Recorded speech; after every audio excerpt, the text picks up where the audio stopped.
संत समागम कीजिए, तजिए और उपाय। सुंदर बहुत उधरे, सत संगति में आए। संत मुक्ति के पोरिया, तिन सौ करिए प्यार। कुंजी उनके हाथ है, सुंदर खोलहि द्वार। मात पिता सब ही मिले, भैया बंधु पर संग। सुंदर सूत दारा मिले,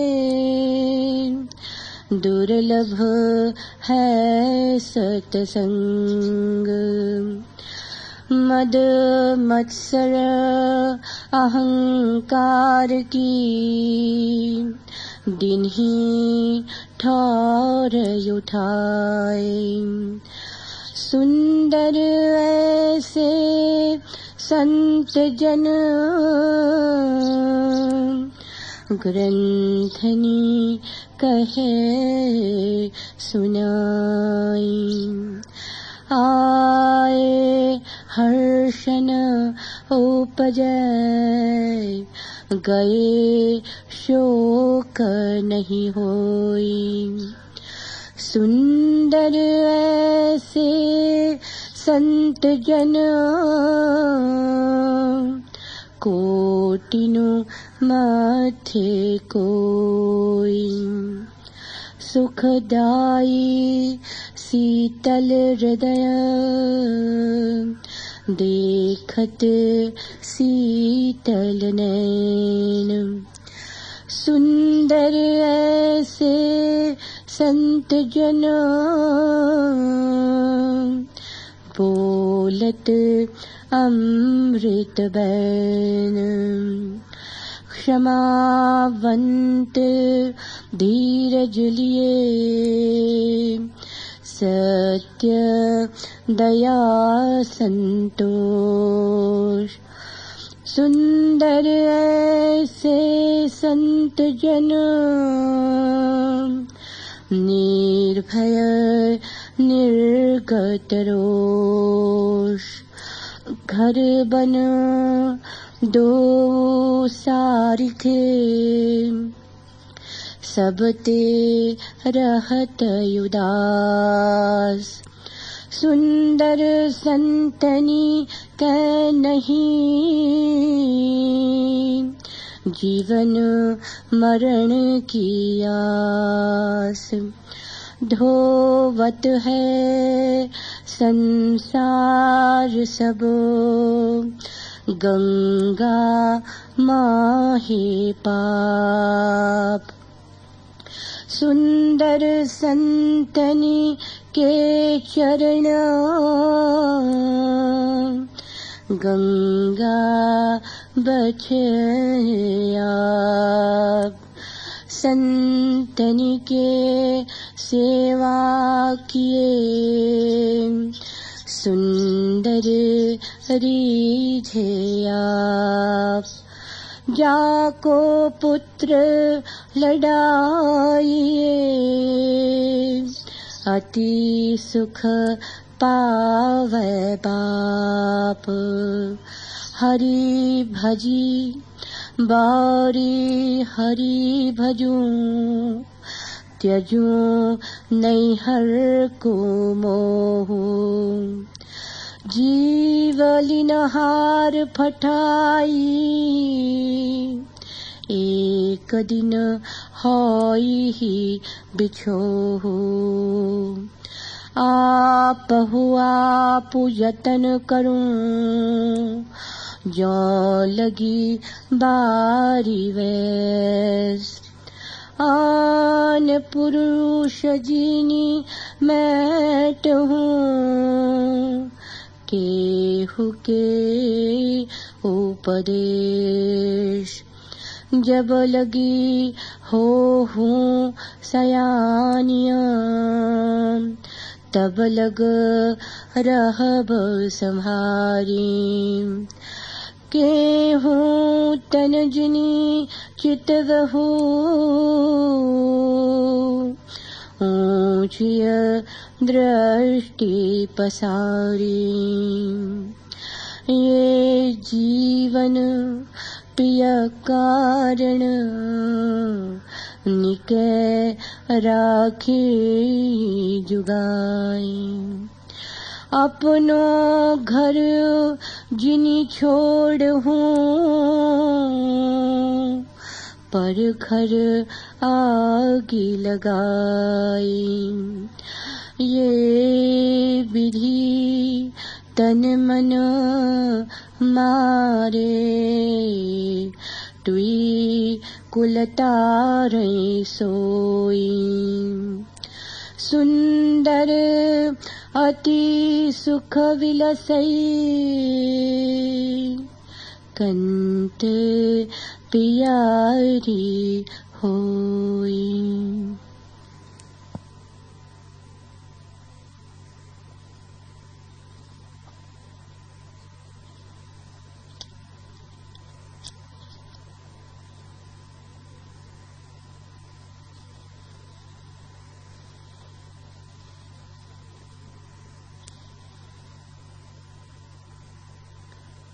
एक मित्र ने पूछा है कि मैं आखिर कहना क्या चाहता हूं। यह कोई नया प्रश्न नहीं, हजारों बार पूछा गया है और मुझसे ही नहीं, समस्त बुद्धों से पूछा गया है, समस्त सिद्धों से पूछा गया है। प्रश्न सार्थक है,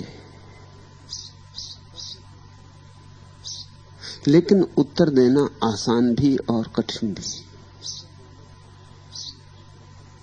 प्रश्न सार्थक है क्योंकि बुद्ध पुरुष सदियों से बोलते रहे, क्या कहना चाहते हैं, सीधा साफ क्यों नहीं कह देते, संक्षिप्त में समा जाए ऐसा क्यों नहीं कह देते, हमारी समझ में आ जाए ऐसा क्यों नहीं कह देते। प्रश्न सार्थक है, लेकिन उत्तर आसान भी और कठिन भी। आसान क्योंकि एक ही उत्तर सदा दिया गया है, वही मैं भी दूंगा।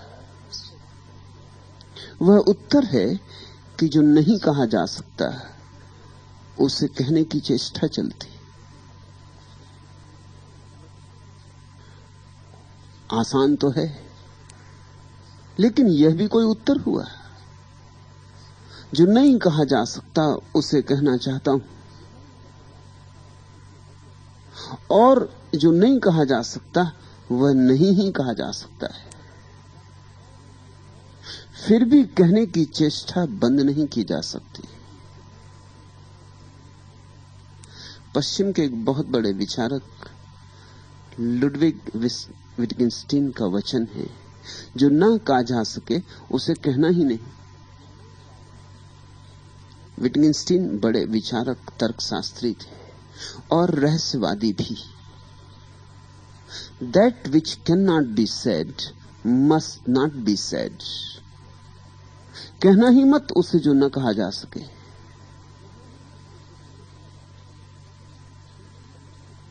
ठीक लगती है, नियम की बात लगती है, लेकिन जो कहा जा सकता है उसे कहने में कुछ सार नहीं। उसे कहते रहो, वह कूड़ा करकट है।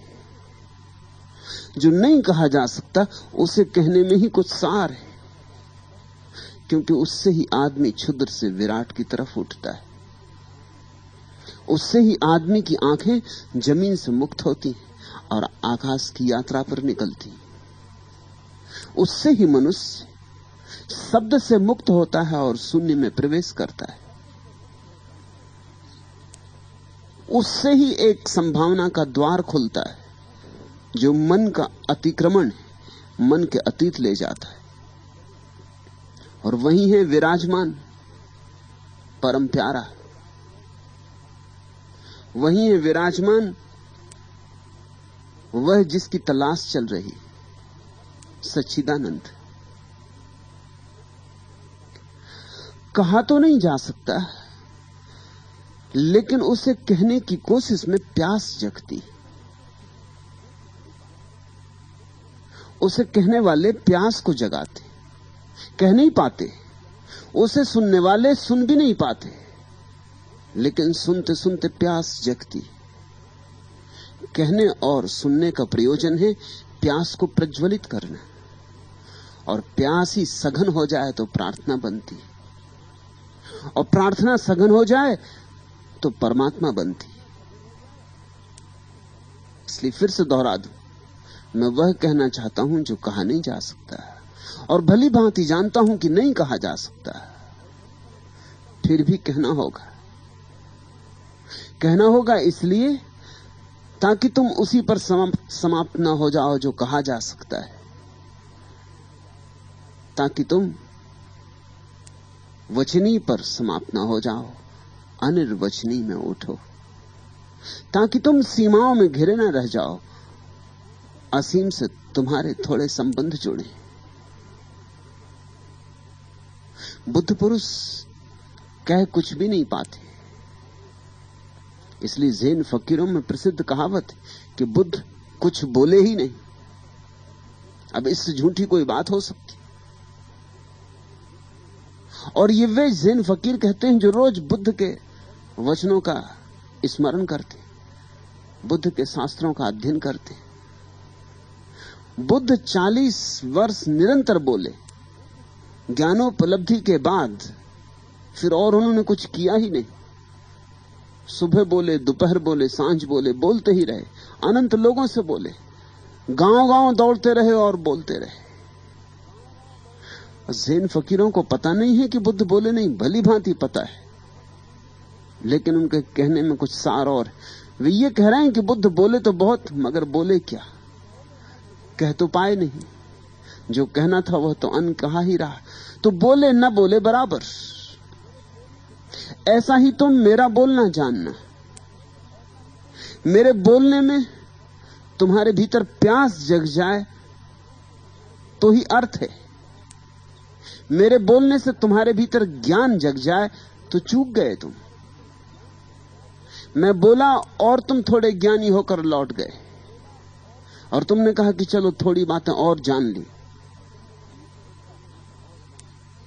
तो तीर व्यर्थ हो गया, तीर तुक्का हो गया। लग जाए तो तुक्का भी तीर है, न लगे तो तीर भी तुक्का हो जाता है। तो तुम आए भी गए भी, व्यर्थ ही आए व्यर्थ ही गए। तुम्हारा आना जाना व्यर्थ का उपक्रम हुआ। मुझे सुन के ज्ञान ना जगे, मुझे सुन के ध्यान जगे। क्या फर्क है? मुझे सुन के ये बात तुम्हारे प्राणों को मथने लगे कि ऐसी भी कोई बात है जो न कही जा सकती, न सुनी जा सकती, मगर अनुभव की जा सकती। मैं उसे अनुभव करके रहूंगा, ऐसा संकल्प उठे। ऐसी प्रगाढ़ अभीप्सा का जन्म हो कि मैं भी खोजूंगा उसे जो शब्दों में नहीं समाता, जो शास्त्रों की जिल्दों में नहीं बंधता। मैं उसे खोजूंगा, मैं उस जीवन से नाता जोड़ूंगा। परमात्मा कोई सिद्धांत नहीं, परमात्मा एक सत्य है, और ऐसा सत्य नहीं जो तर्क की निष्पत्तियों से निर्मित होता है, बल्कि ऐसा सत्य जो हृदय की गहराइयों में जाना जाता है, जिया जाता है। एक ऐसा सत्य जो तुम्हारे प्रेम में पगता है तो ही जन्मता है। एक ऐसा सत्य जिसके लिए तुम्हें गर्भ धारण करना होता है। एक ऐसा सत्य जिसे तुम्हें अपने गर्भ में 9 माह तक विकास देना होता है। वे 9 माह कितने लंबे होंगे कहा नहीं जा सकता, तुम पर निर्भर है। तुम कितनी प्रगाढ़ता से पुकारोगे, तुम्हारी प्यास कितनी प्रज्वलित होगी, उस पर निर्भर है। तुम्हारी त्वरा कितनी, उस पर निर्भर है।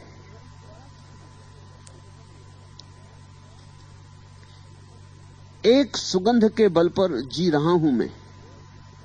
सुगंध यह कदाचित गर्भ में समझे हुए परिवेशों की है, छूटे घने किन्हीं केसों की है, आम के वन की है, आषाढ़ के नए घन की है, धाराहत पल्लव की है, स्वच्छ किसी सरोवर के जल की है, धान के खेतों की है, कितने ही संवेतों की है, और इतनी घनी है कि धूल और धुएं के बीच जैसी की तैसी बनी है। वर्षों से मैं धूल और धुएं के शहरों में हूं, लगता है मगर कमल और पारिजात की बहती हुई बहरों में हूं। सद्ध स्नात किसी देह के मन की तरह, स्नेह से सहलाए हुए किसी तन की तरह बासा नहीं होने देती। यह सुगंध मुझे घेर कर बहते हैं जैसे छंद मुझे। अभी पीपल के, अभी बांस के, अभी झाड़ी के, अभी घास के, अभी बहुत धीरे धीरे, अभी जरा बलपूर्वक, अभी रिजु और सरल, अभी तनिक छल पूर्वक खींचते हैं, अभी जानी अभी अनजानी लहरों में, धुएं और धूल के भी शहरों में। मैं सुगंध के बल पर जी रहा हूं और चाहता हूं सब इसके बल पर जिए। धूल और धुएं के शहरों में भी सब इस सुगंध को पिए, क्योंकि जानता हूं मैं सबने अपने प्रारंभिक परिवेशों में सांद्र और निबिड़ इन गंधों को पिया है, और फिर भी जाने क्यों भूल जाकर इन्हें केवल धूल और धुएं को जिया है।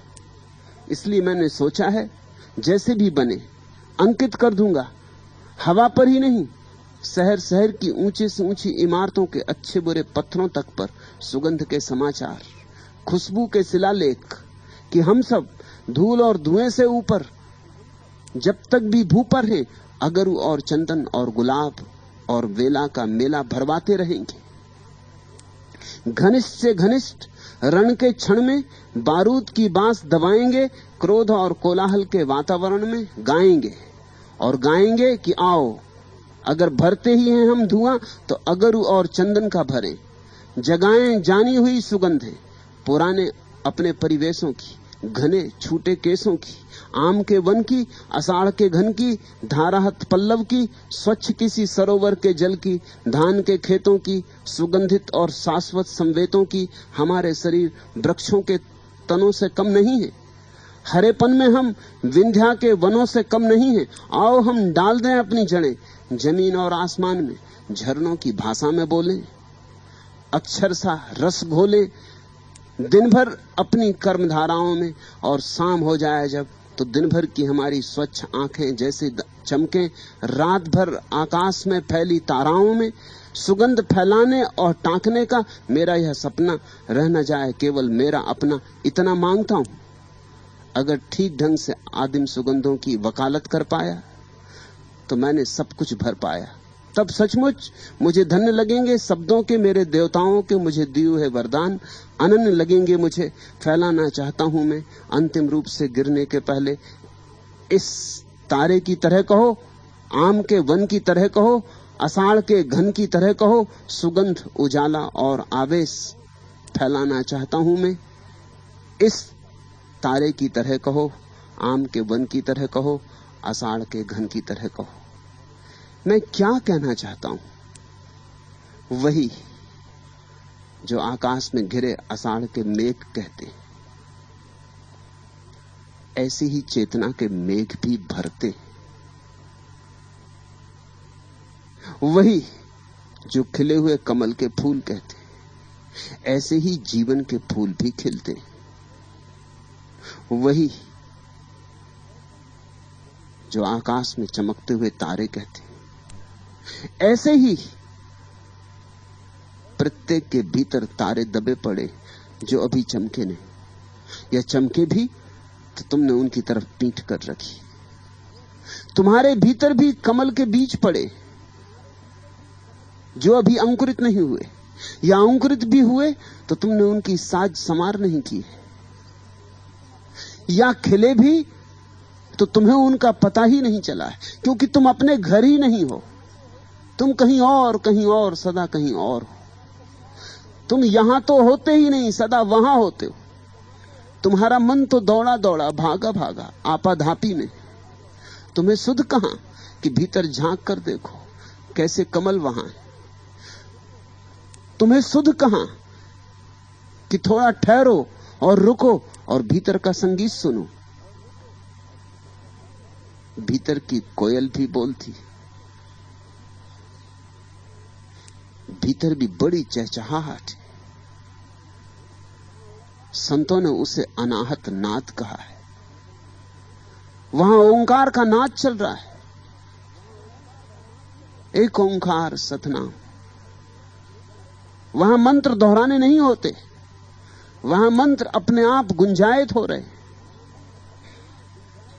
वहां तुम्हें प्रार्थना करनी नहीं होती, वहां प्रार्थना अपने आप उठ रही। मगर तुम लौटो, देखो, अपने में झांको। यही कहना चाहता हूं। यह कहना ऐसा नहीं है कि तुम मेरा कहना समझ लोगे, अपने स्मृति की कॉपी में लिख लोगे और बात पूरी हो जाएगी। नहीं, ऐसे तो तुम चूक जाओगे। बात तो पूरी तब होगी जो मैंने कहा उसे तुम भी जानोगे।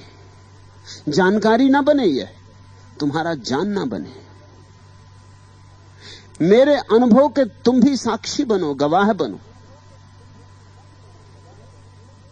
मैं चाहता हूं कि जिस भांति मैं कह रहा हूं कि ऐसा है, ऐसा एक दिन अनुभव से तुम भी कह सको कि हां ऐसा है। मैं तुम में विश्वास नहीं जगाना चाहता। मैं नहीं कहता हूं मुझ पर भरोसा करो।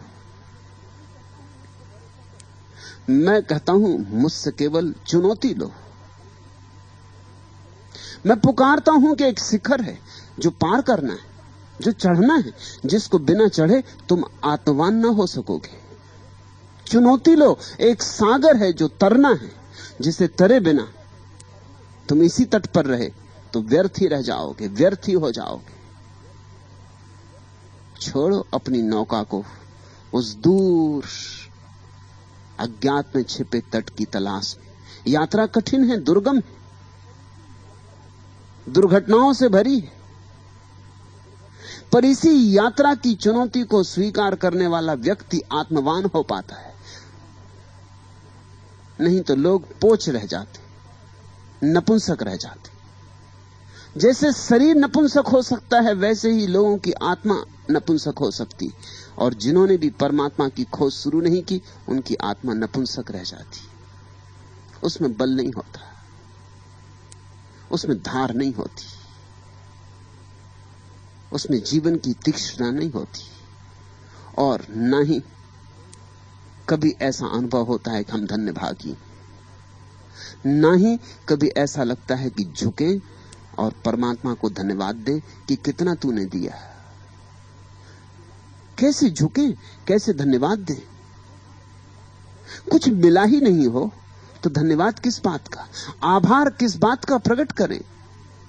लोग तो शिकायतें करते हैं प्रार्थनाओं में, और प्रार्थना तभी होती जब सिर्फ आभार हो, धन्यवाद हो। मगर धन्यवाद किस बात का करें? कुछ मिला हो तो धन्यवाद करें। मैं तुम्हें चुनौती दे रहा हूं, मिल सकता है और तुम्हारी पहुंच के भीतर है। अगर मेरी पहुंच के भीतर है तो तुम्हारी पहुंच के भीतर है। अगर एक भी आदमी की पहुंच के भीतर है तो तुम्हारी पहुंच के भीतर है।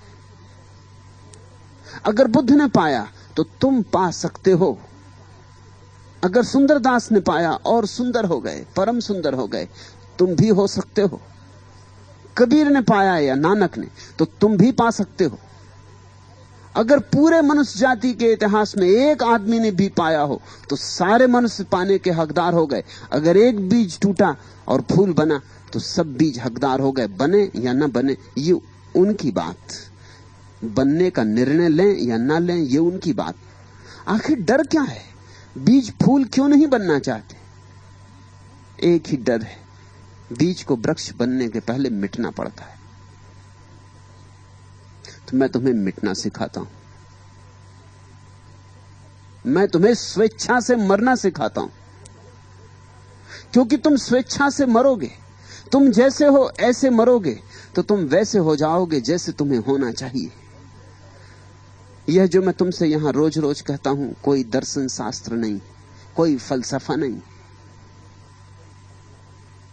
जीवित अंगार हैं ये। झेलने का तुम में साहस होगा तो तुम जलोगे और नए हो जाओगे। आज के सूत्र इसी दिशा में इंगित करते।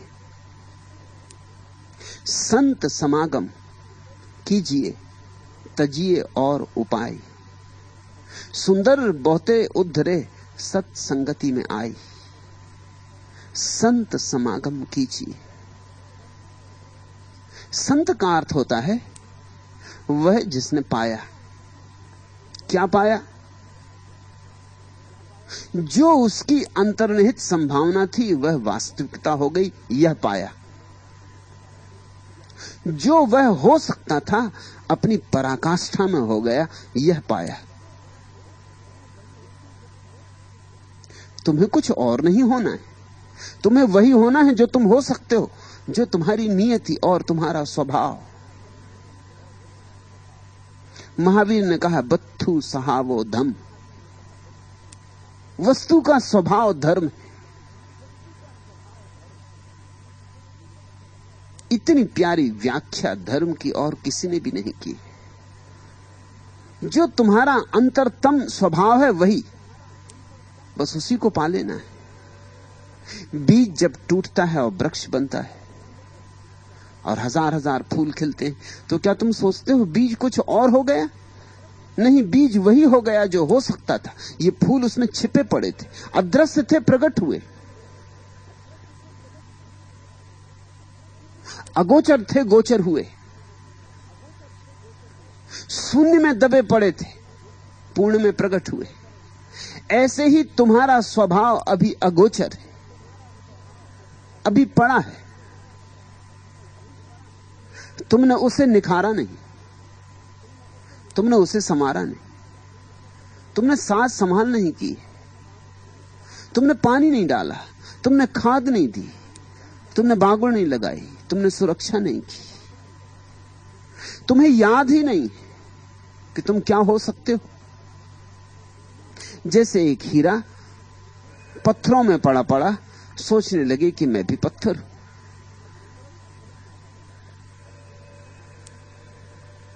चारों तरफ अविकसित लोगों की भीड़ है। इस अविकसित भीड़ से ही तुम्हारा मिलना होगा। यही तुम्हारे मां हैं, यही तुम्हारे पिता हैं, यही तुम्हारे भाई बंधु हैं, यही मित्र हैं, यही बाजार है, यही दुकान है। करोड़ों करोड़ों अविकसित लोग हैं। बीज पड़े, ढेर लगे, इसी में तुम भी एक बीज हो। अगर तुम इन बीजों में ही उलझे रहे तो तुम्हें कभी भी याद नहीं आएगी उसकी जो तुम हो सकते हो। याद कहां से आए? सब तुम्हारे जैसे। सच तो यह है, हर आदमी सोचता है कि और लोग मुझसे भी बदतर।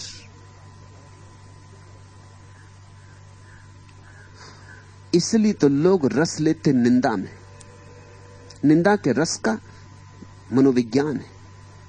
निंदा के रस का मनोविज्ञान यही है कि दूसरा मुझसे बुरा, हम ही भले। जब भी कोई किसी की निंदा करता है तुम बड़े रस मुग्ध होकर सुनते हो। तुम्हें पता नहीं तुम क्या कर रहे हो, तुम जहर पी रहे हो और अपने को मार रहे हो। जब भी तुमने निंदा को रस मुग्ध होकर सुना है, उसका अर्थ यह कि तुम्हारे मन में यह भाव उठा तो हम ही ठीक, तो हम जैसे हैं ऐसे ही ठीक, लोग हमसे भी ज्यादा बुरे। फला आदमी ने इतनी चोरी की, उसने इतना ब्लैक किया, फला आदमी फला की स्त्री को ले भागा, फला आदमी तस्करी कर रहा है। चारों तरफ से निंदा की खबरें आती।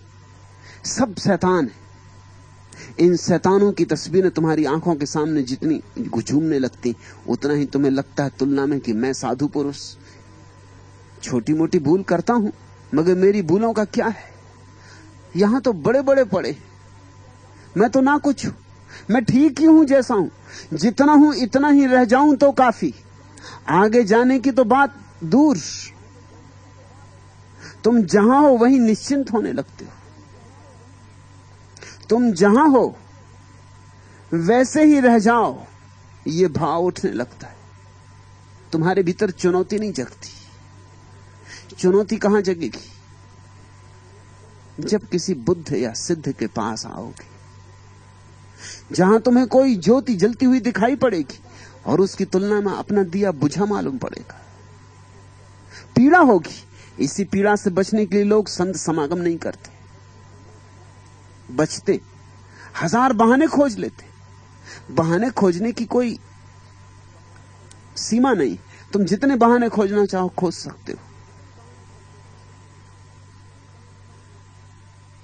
मेरे पास लोग आते, कोई कहता है सन्यास का भाव उठता है, मगर अभी बेटी की शादी करनी, बेटी की शादी हो जाए तो बस फिर निश्चिंत हूं। कोई आता है, वो कहता है बेटी की शादी हो गई, उसे काम लग जाए। कोई आता है, वो कहता है कि बेटे के बच्चे हो गए,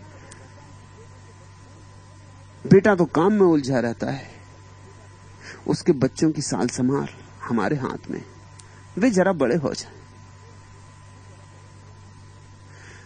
कोई कुछ, कोई कुछ, कोई कुछ। लोग न मालूम कितने बहाने खोजते, जैसे मौत तुम्हारी प्रतीक्षा करती रहेगी कि जब तुम्हारी सारी समस्याएं समाधान हो जाएंगी, जब तुम कहोगे कि हां अब मैं राजी हूं, अब मौत आ जाए, तब मौत आएगी। मौत किस क्षण तुम्हारे गर्दन को दबा देगी पता है? नहीं पूछेगी कि बेटे की शादी हुई या नहीं, और नहीं पूछेगी कि बेटे को नौकरी लगी या नहीं। मौत तुमसे कुछ पूछेगी नहीं, तुम्हारी कोई आज्ञा थोड़ी लेगी। कोई मौत आके दरवाजा थोड़ी खटकाएगी, कहेगी कि मैं कम इन सर, क्या मैं भीतर आ सकती हूं? मौत तो बस आ जाती, दरवाजे खटखटाती भी नहीं, बंद दरवाजों में से चली आती, लोहे की दीवारों में से चली आती, सारी सुरक्षाओं को तोड़ के चली आती। और मौत जब आती है तब एक क्षण में आ जाती, क्षण भर का भी अवकाश नहीं देती कि तुम इंतजाम कर लो। अगर तुम एक पंक्ति लिख रहे थे अपनी खाता बही में तो उसको पूरी कर लो, इसका भी मौका नहीं देती। उस पर पूर्ण विराम लगा दो, इसका भी मौका नहीं देती। लेकिन विकास के लिए तुम स्थगन करते हो। तुम कहते हो कल, तुम कहते हो परसों। करना जरूर है, और किंतु परंतु खोजते रहते हो।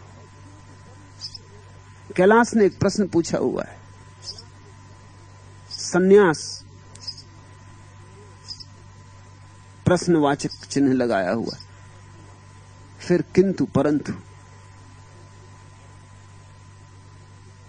सन्यास तो किंतु परंतु कैसा? किंतु परंतु तो आदमी की चालबाजियां, या तो हां या ना। किंतु परंतु कहां? या तो तुम्हें कोई बात ठीक लगती तो तुम करते हो, या ठीक नहीं लगती तो नहीं करते हो। लेकिन आदमी बेईमान है, यह भी अपने को समझाना चाहता है कि बात तो मुझे ठीक लग रही, क्योंकि मैं इतना बुद्धिमान हूं, बात मुझे ठीक क्यों ना लगेगी। लेकिन अभी परिस्थितियां ऐसी नहीं है कि मैं संन्यास लूं, इसलिए किंतु जोड़ देता है। जब भी कोई आदमी किंतु जोड़ता है तब समझना राजनीति आई। किंतु परंतु राजनीति की भाषा है। धर्म की भाषा हां या ना, सीधी साफ है। लोग संत समागम से डरते, भयभीत होते, बहाने कई खोज लेते, लेकिन असली बात नहीं देखना चाहते। असली बात, एक बात का डर है कि अगर वहां गए तो फिर वैसे ही न रह सकेंगे जैसे हम हैं। वहां रूपांतरण होगा ही, वहां क्रांति होने ही वाली है। संत के पास जाना आग के पास जाना है। और संत के पास जाना एक ऐसी यात्रा पर निकलना है जहां से वापस नहीं लौटा जा सकता। एक बार किसी संत से आंखें मिल जाएं, एक बार किसी संत के हाथ में हाथ पड़ जाए, एक बार किसी संत के हृदय की भनक तुम्हारे हृदय में समा जाए, फिर लौटने का कोई उपाय नहीं।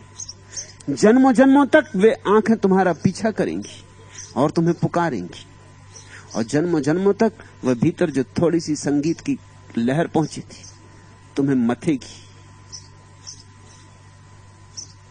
संत समागम कीजिए, तजिए और उपाय। सुंदरदास कहते हैं एक ही काम कर लो तो सब हो जाए, संत समागम कर लो। जिन्हें मिला है, जो जागे, उनके पास बैठ जाओ तो सब हो जाए। और इससे सरल कोई बात होगी? भक्ति का शास्त्र इस अर्थ में अनूठा है। उसने एक अनूठी प्रक्रिया खोजी जिसको विज्ञान की भाषा में कैटालिटिक एजेंट कहते हैं। उसी को भक्ति की भाषा में संत समागम कहते हैं। कैटालिटिक एजेंट का अर्थ होता है कुछ घटनाएं हैं जो किसी चीज की मौजूदगी में घटती, और जिस चीज की मौजूदगी में घटती हैं उसका कोई हाथ नहीं होता, सिर्फ मौजूदगी होती। जैसे अगर पानी बनाना हो, उदजन और ऑक्सीजन को मिलाकर, ऑक्सीजन और हाइड्रोजन को मिला के पानी बनाना हो, इन दो के मिलने से पानी बनता है। तो तुम कितना ही मिलाते रहो पानी नहीं बनेगा जब तक बिजली की चमक ना हो। बिजली की मौजूदगी हो, पानी बन जाएगा। और बड़ी आश्चर्य की बात यह है कि पानी के बनने में बिजली की मौजूदगी का कोई हाथ नहीं होता, बस सिर्फ मौजूदगी होती। शायद मौजूदगी ही काफी है, कुछ और नहीं करना होता, सिर्फ मौजूदगी से ही कुछ हो जाता है। बिजली समाविष्ट नहीं होती पानी के निर्माण में, उसका कोई भाग नहीं होता। विज्ञान को एक शब्द खोजना पड़ा, कैटालिटिक एजेंट, क्योंकि अब तक ऐसा ही ख्याल था कि उन्हीं चीजों की जरूरत पड़ती है जिनके मिलन से कोई चीज निर्मित होती। लेकिन विज्ञान को अनुभव में आना शुरू हुआ कि एक ऐसा भी तत्व स्वीकार करना पड़ेगा जो सम्मिलित तो नहीं होता, संयोग में मिलता तो नहीं, लेकिन जिसकी बिना मौजूदगी के संयोग घटता भी नहीं। इसलिए आकाश में बिजली चमकती, बिजली की चमक से बादलों में जल निर्मित होता है। बिजली की मौजूदगी जरूरी है। संत समागम का इतना ही अर्थ है जो जाग गया उसकी मौजूदगी जरूरी है। सोए हुए के भीतर जागे हुए की मौजूदगी में कुछ होने लगता है। जागा हुआ कुछ भी नहीं करता, ख्याल रखना, जागा हुआ कुछ भी नहीं करता। न तुम्हारे हृदय के तार छेड़ता है, न तुम्हें हिलाता डुलाता है। जागा हुआ तो सिर्फ जागा हुआ होता है तुम्हारे पास मौजूद, मगर उसकी जागृति की आभा, उसकी जागृति की उपस्थिति तुम्हारे भीतर कुछ अपने आप होना शुरू हो जाता है। सुबह सूरज उगता है, सूरज किसी एक एक पक्षी को उठाता थोड़ी कि उठो भाई कि अब समय हो गया, चलो सुबह का गीत गाओ, प्रभाती शुरू करो। पक्षी उठाते, सूरज का आगमन होने ही होने के करीब है। प्राची में लाली फैली और पक्षी उठे, रोशनी की मौजूदगी कुछ करने लगती, कंठों में गुदगुदाहट आ जाती, कंठों के तार अपने आप छिड़ जाते, कलियां खिलने लगती। कोई सूरज की किरणें आके एक एक कली को खोलती थोड़ी, बस खुलने लगती, सारी पृथ्वी जाग उठती। हम जिसके साथ होते हैं वैसे हो जाते। इस अपूर्व प्रक्रिया को भक्ति ने सत्संग कहा है, समागम कहा है। किसी जागे हुए के पास बैठो, जो प्रेम से भर गया है उसके पास बैठो। दूसरे पंथों मार्गों पर चलने वाले लोगों को यह बात बड़ी हैरानी की लगती। वो कहते हैं बिना योग के क्या होगा, शीर्षासन करो, प्राणायाम करो, सर्वांगासन लगाओ, ये करो वह करो, बिना योग के क्या होगा। कोई कहता है बिना तप के क्या होगा, घर छोड़ो, द्वार छोड़ो, जंगल में जाओ, नंगे खड़े हो, धूप में तपो, वर्षा में खड़े रहो, बिना तप के क्या होगा। कोई कहता है उपवास, कोई कुछ। लेकिन भक्तों ने एक अपूर्व वैज्ञानिक विधि खोजी, वे कहते हैं सत्संग। सुंदरदास कह रहे हैं तजिए और उपाय, और किसी उपाय की कोई जरूरत नहीं। नाहक मत सताओ शरीर को, और नाहक मत व्यर्थ की झंझटों में पड़ो। एक सीधा सा काम कर लो, जहां कोई जागा हो उस तरफ पहुंच जाओ, वहीं तीर्थ है। जहां कोई रोशनी पैदा हुई हो, सरकने लगो उसी रोशनी की तरफ, और तुम्हारे भीतर कुछ होना शुरू हो जाएगा जो तुम लाख व्रत उपवास करो नहीं होगा। व्रत उपवास शुरू कैसे हो गए? इसी तरह शुरू हो गए, एक बड़ी भ्रांति से शुरू हो गए, एक तार्किक भूल से शुरू हो गए। महावीर जागे, जो उनके पास आए वे भी जागने लगे। लेकिन जब महावीर विदा हो गए और जब याददाश्त रह गई, तब लोग सोचने लगे कि अब क्या करें।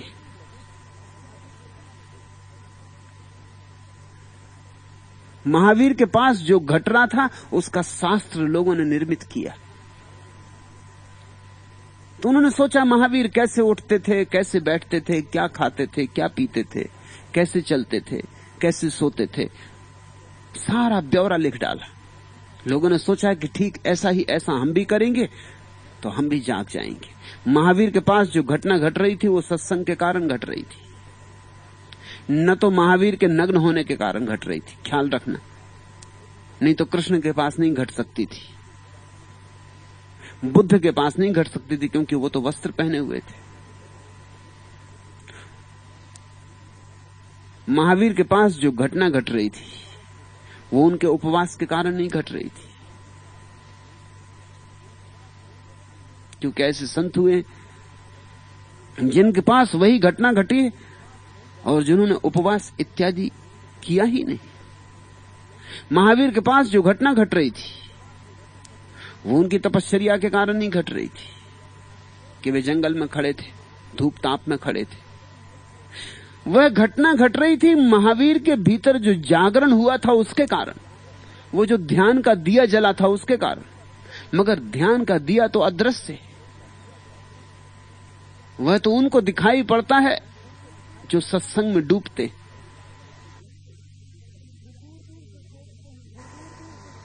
जो दूर दूर से सोचते हैं, विचार करते हैं, हिसाब लगाते हैं, उनको तो ऊपर ऊपर की बातें दिखाई पड़ती। जैसे समझो सुबह सूरज उगा,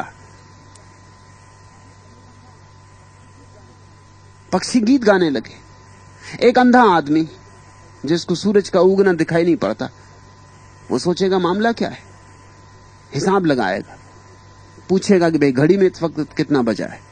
कोई कहता है कि 6 बजा, तो वो लिख लेगा कि 6 बजे। जब घड़ी में 6 बजता है तो पक्षी गीत गाते। ऐसे पता लगा के हिसाब किताब बांध लेगा। ये सब हिसाब किताब झूठा है, असली बात तो चूक ही गई। ये घड़ी में 6 बजने से पक्षी गीत नहीं गाते। तुम घड़ी में 6 बजा दो, वो नहीं गाएंगे। सूरज उगना चाहिए, घड़ी में कितना ही बजे। घड़ी बंद भी पड़ी रहे तो भी चलेगा, घड़ी ना हो तो भी चलेगा, सूरज उगना चाहिए। और ऐसा भी नहीं है कि सूरज दिखाई ही पड़े, बादलों में छिपा हो तो भी चलेगा। बस उसकी मौजूदगी होनी चाहिए, सुबह होनी चाहिए और पक्षी गीत गाएंगे। महावीर को जिन्होंने देखा उन्होंने तो पहचाना कि भीतर ध्यान का दिया जला है। बाकी सब तो गौण बातें। वे गौण बातें प्रत्येक सिद्ध पुरुष के साथ अलग अलग होती। जनक सिंहासन पर बैठे बैठे ही सिद्ध हो गए। अब तुम क्या सोचते हो सिंहासन पर बैठोगे तब सिद्ध हो सकोगे? पहले सोने का सिंहासन बनवाओगे तब तुम सिद्ध हो सकोगे?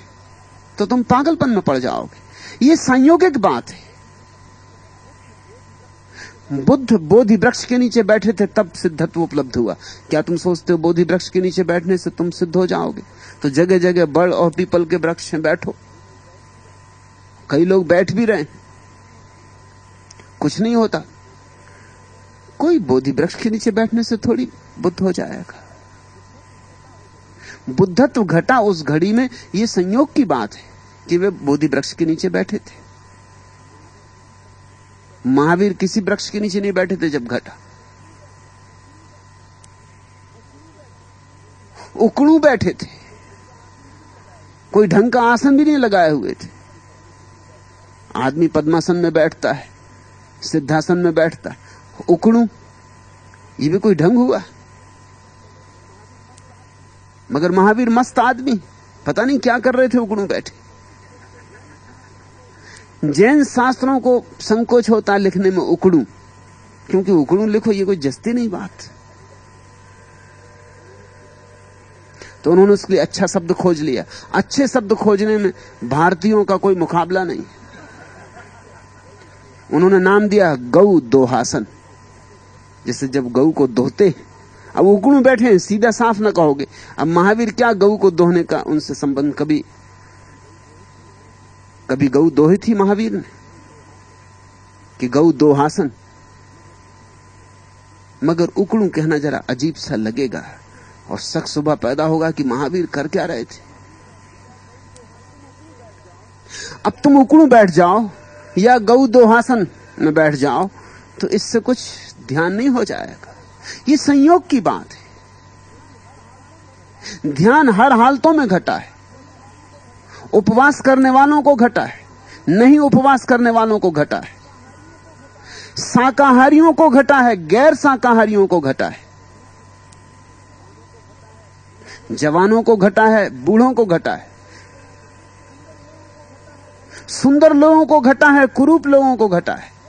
पुरुषों को घटा है, स्त्रियों को घटा है। स्वस्थ लोगों को घटा है, अस्वस्थ लोगों को घटा है।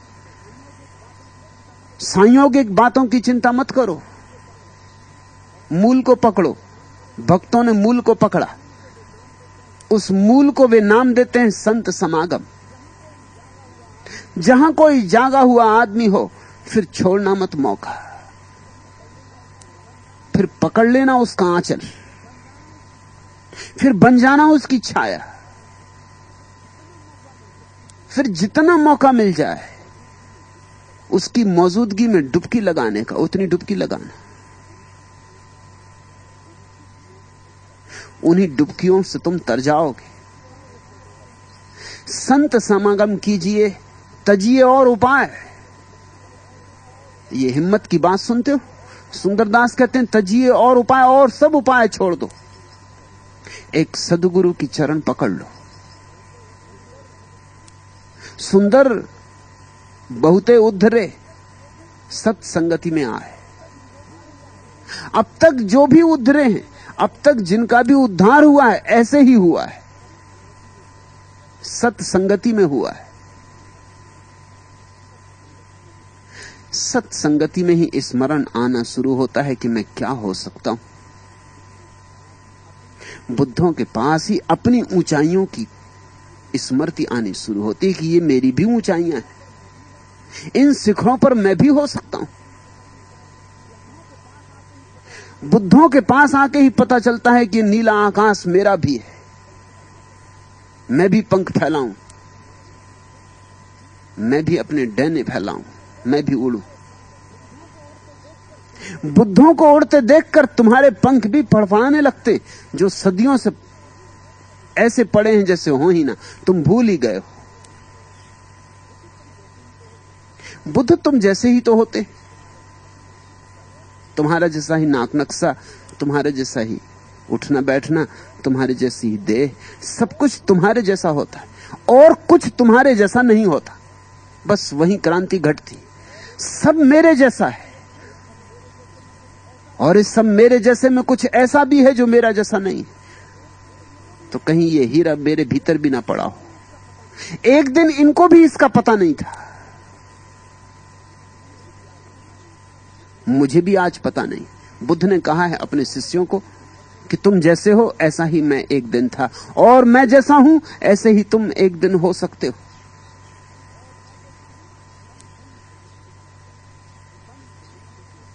संत मुक्ति के पौरिया, 300 करिए प्यार। संत तो मुक्ति के द्वार पर पहरेदार है।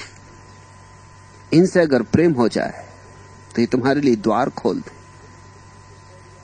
संत मुक्ति के पौरिया, 300 करिए प्यार, कुंजी उनके हाथ है, सुंदर खोले ही द्वार।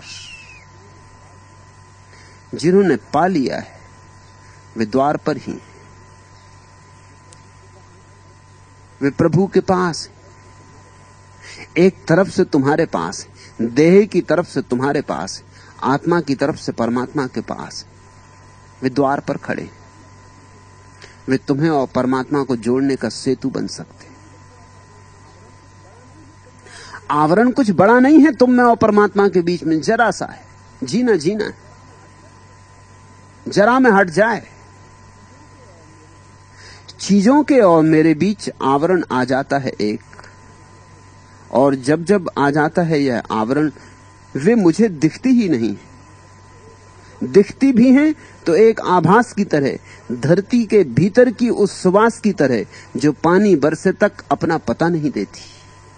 और जब उठ जाता है कभी यह पर्दा, तब एक एक चीज आसपास की बता नहीं देती मुझे अपना सब कुछ। मैं उनको देखता रहता हूं और बोलता रहता हूं, उनसे खोलता रहता हूं उनको और अपने को। वर्षा होती, अचानक तुम देखते धरती से सुवास उठने लगती।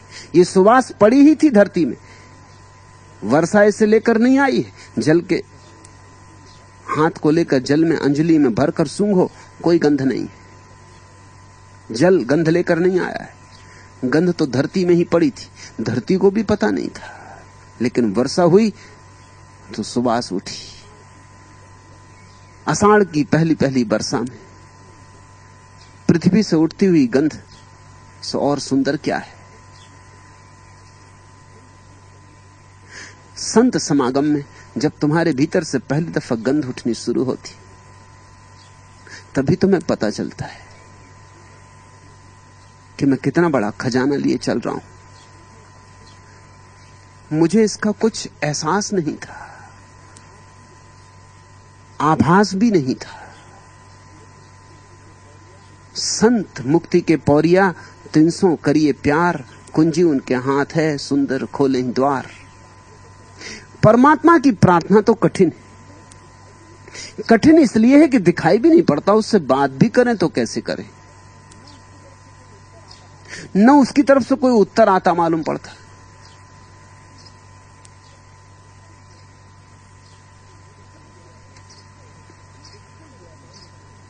मुश्किल यह है तुमसे बात करते समय कि तुम दिखते नहीं हो,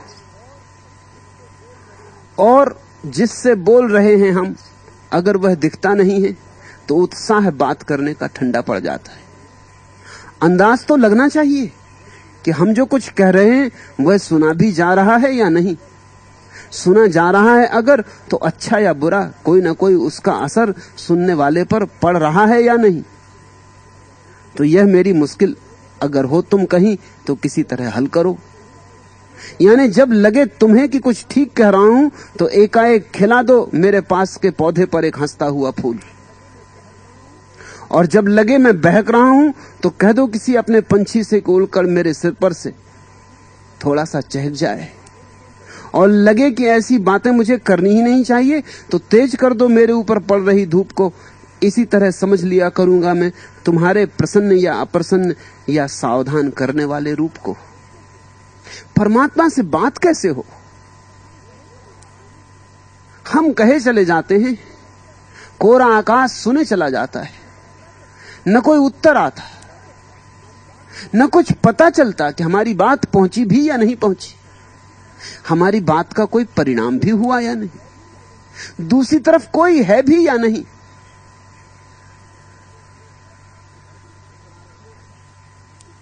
प्रार्थना इसलिए असंभव बात है, लेकिन सद्गुरु से प्रेम संभव है, और वही प्रार्थना का पहला चरण। पहले उससे जुड़ो जिससे जुड़ने की कोई सुविधा है, जिससे बात हो सकती, संवाद हो सकता है, जिसकी आंखों में उठते भाव समझ में आ सकते, जिसकी आंखों में खिलते फूल तुम्हारी बात का क्या परिणाम हुआ इसकी झलक दे जा सकते, जिसका हाथ तुम्हारे सिर पर पड़े, जिसका आशीष तुम पे बरसे, तो लगता है कि बात सुनी गई, पहुंची।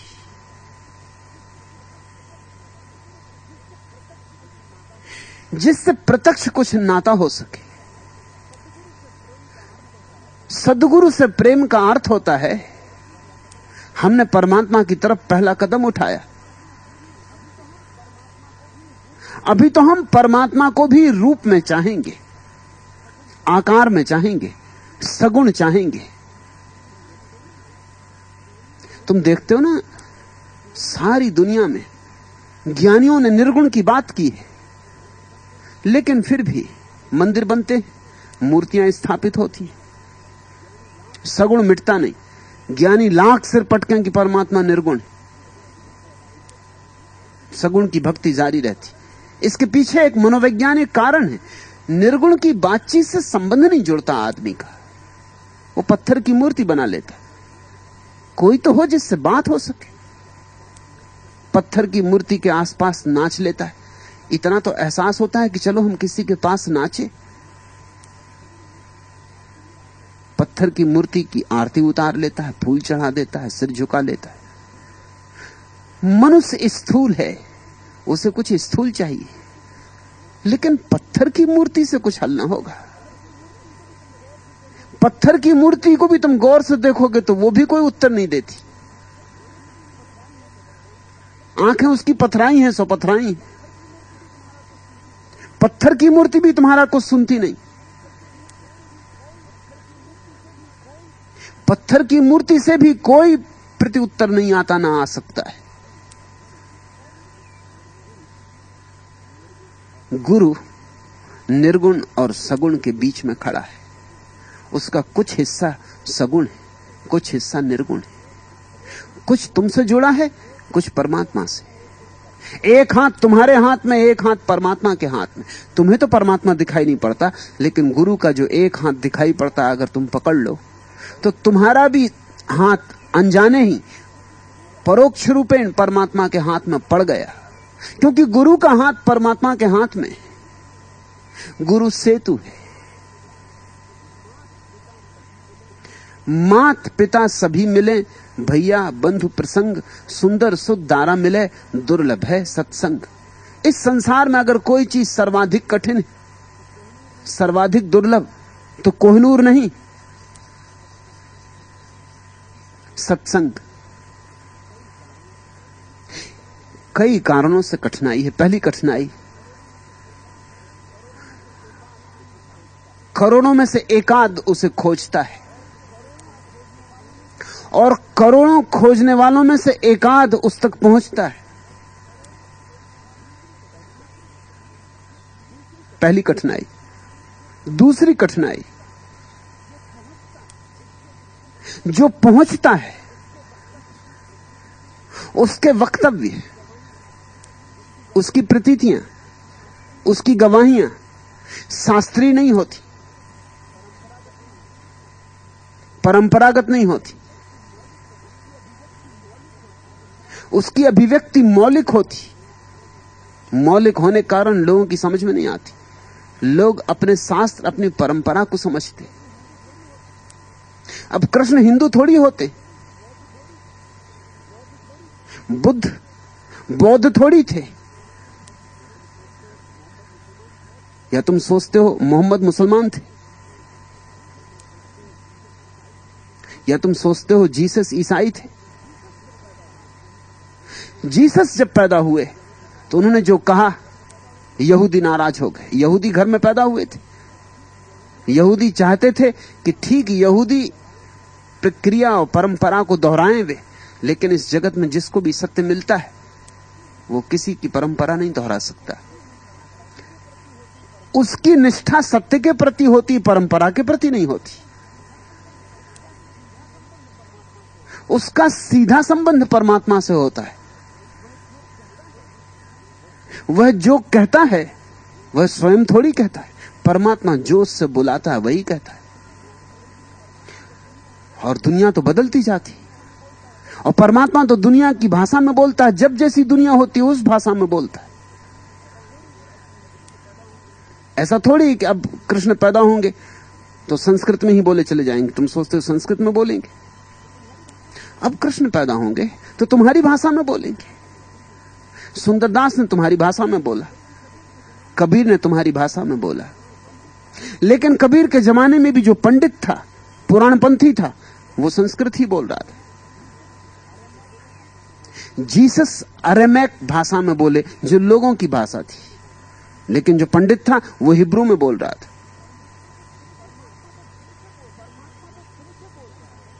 परमात्मा तो तुमसे बोल रहा है, इसलिए तुम्हारी भाषा में बोलेगा।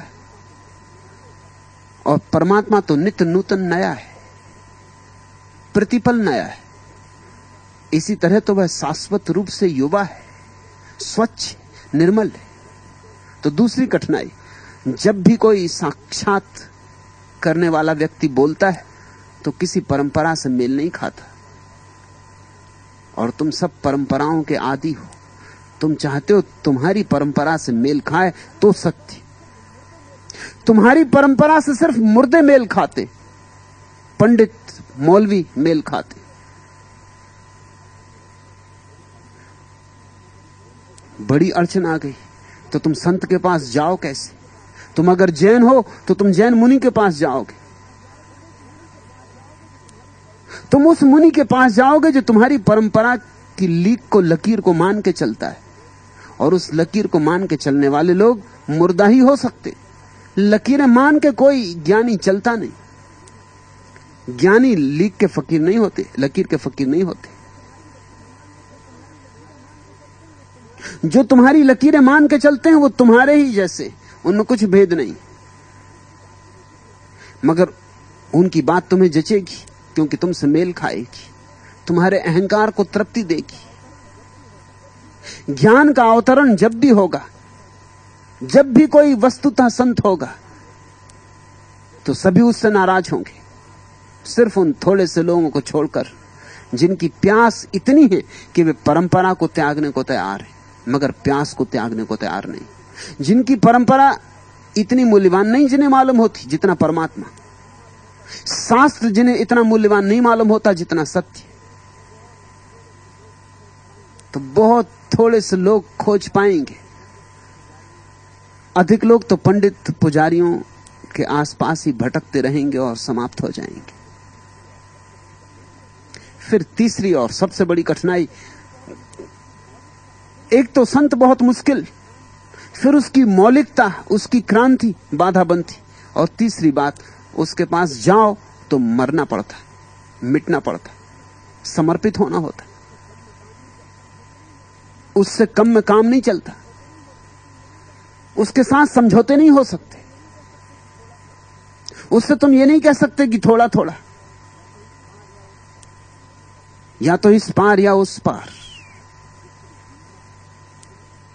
उतनी हिम्मत, उतना साहस, दुस्साहस बहुत थोड़े से लोगों की आत्मा में होता है। इसलिए कायर मंदिर मस्जिदों में पूजा करते रहते। सिर्फ थोड़े से साहसी लोग दुर्लभ संतों के पास बैठते, मिटते हैं और मिटकर नए होते। मृत्यु के द्वारा पुनरुज्जीवन है। सिंहासन जरूर मिलता है लेकिन सूली के बाद। सूली सीढ़ी है सिंहासन की।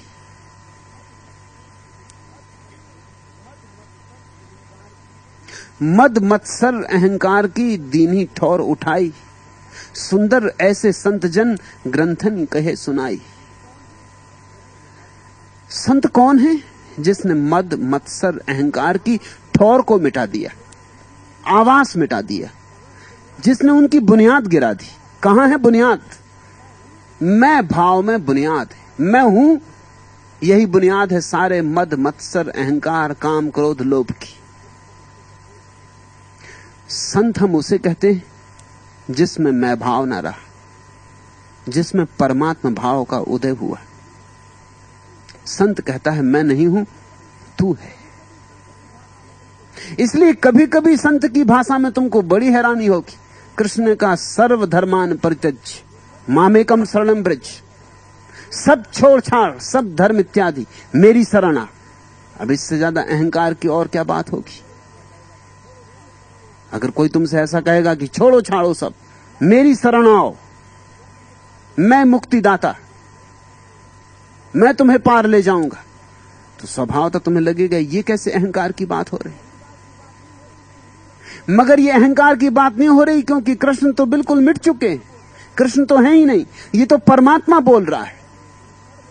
जब कृष्ण ये कह रहे हैं कि सर्वधर्मान परित्यज्य मामेकम शरणं व्रज, तो कृष्ण तो है ही नहीं, माम एकम शरणं व्रज। तब वही एक कह रहा है कि मुझे एक की शरण आओ। कृष्ण तो केवल बीच के एक माध्यम।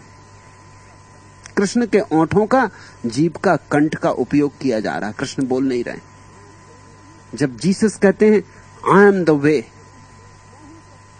आई एम द ट्रुथ, मैं हूं सत्य, मैं हूं मार्ग, तो क्या तुम सोचते हो जीसस ही अपने संबंध में कह रहे हैं? जीसस तो गए, कब के गए, कहानी हो गए, इतिहास हो गए। जीसस अब नहीं है। ये तो परमात्मा बोल रहा है कि मैं हूं मार्ग, मैं हूं सत्य। लेकिन हमारी अड़चन, हमारे भीतर तो मैं बोलता है। उसी मैं शब्द का उपयोग ये संत भी करते। जब मंसूर ने कहा अनल हक, मैं सत्य हूं, तो मुसलमान नाराज हो गए कि कोई आदमी अपने को सत्य कहे या अपने को परमात्मा कहे। फांसी लगा दी, मार डाला। लेकिन मरते वक्त भी मंसूर हंस रहा था। और किसी ने भीड़ में से पूछा कि तुम हंस क्यों रहे हो? तो मंसूर ने कहा मैं इसलिए हंस रहा हूं कि तुम जिसको मार रहे हो वो तो बहुत पहले मर चुका, मैं तो हूं ही नहीं, इसलिए हंस रहा हूं। मारे हुए को मार रहे हो पागलो, मैं तो कब का जा चुका। अब तो वही था। उपनिषद कहते हैं अहम ब्रह्मास्मि, मैं ब्रह्म हूं। ये मैं शब्द का उपयोग करना पड़ रहा है, मजबूरी। लेकिन इस मैं में कोई है नहीं भीतर, परमात्मा ही है। मद मत्सर अहंकार की दैनी ठौर उठाई, सुंदर ऐसे संतजन ग्रंथन कही सुनाई।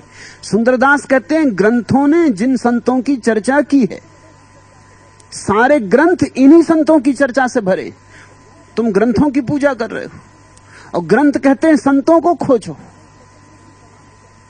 ग्रंथ कहते हैं सदगुरु की तलाश करो, ग्रंथ कहते हैं जहां अभी परमात्मा ताजा ताजा उतरा हो वहां जाओ, अभी जहां सुबह हुई हो, अभी जहां सूरज उगा हो वहां झुको। लेकिन तुम तस्वीरें रखे बैठे हो सूरज की। कभी सूरज उगा था हजारों साल पहले, उसकी तस्वीर रखे बैठे। रामचंद्र जी खड़े हैं धनुष लिए, वो हजारों साल पहले उगे सूरज की तस्वीर, उसको सिर झुका रहे हो। किसको तुम धोखा दे रहे हो? जरा किसी पक्षी को धोखा देखो। देखो एक सूरज की उगती तस्वीर ले जाओ पक्षी के सामने, पक्षी गीत नहीं गाएगा। जरा किसी फूल को धोखा देकर देखो, सुंदर से सुंदर रंगीन तस्वीर ले जाओ फूल के पास सूरज की, फूल नहीं खिलेगा। किसको तुम धोखा दे रहे हो? आदमी के अतिरिक्त यहां और कोई धोखा नहीं खा सकता। आदमी अद्भुत है, आदमी बड़ा कुशल है, अपने को ही धोखा दे लेता है। ऐसी कहानी है सम्राट सोलोमन के जीवन में। एक स्त्री आई, विदुषी थी बहुत, सोलोमन की ख्याति थी कि वह बुद्धिमान है। उसकी ख्याति इतनी फैली कि दुनिया के सब कोनों में उसका नाम पहुंच गया। हिंदुस्तान में भी कहावत है लोग कहते हैं बड़े सुलेमान मत बनो, उसका मतलब है कि बड़ी बुद्धिमानी मत दिखलाओ। हालांकि उनको पता नहीं कि वो किस सुलेमान की बात कर रहे हैं। सोलोमन, उसका नाम भी बदल गया, हिंदुस्तान आते आते सुलेमान हो गया, मगर लोग कहते हैं बड़े सुलेमान। क्या समझ रखा है अपने को? सोलोमन की ऐसी ख्याति थी कि उस जैसा बुद्धिमान दुनिया में आदमी नहीं। कई लोग उसकी परीक्षा लेने आते थे, एक विदुषी महिला उसकी परीक्षा लेने आई। उसने अपने हाथ में, एक हाथ में कुछ फूल ले रखे थे, दूसरे हाथ में भी कुछ फूल ले रखे थे।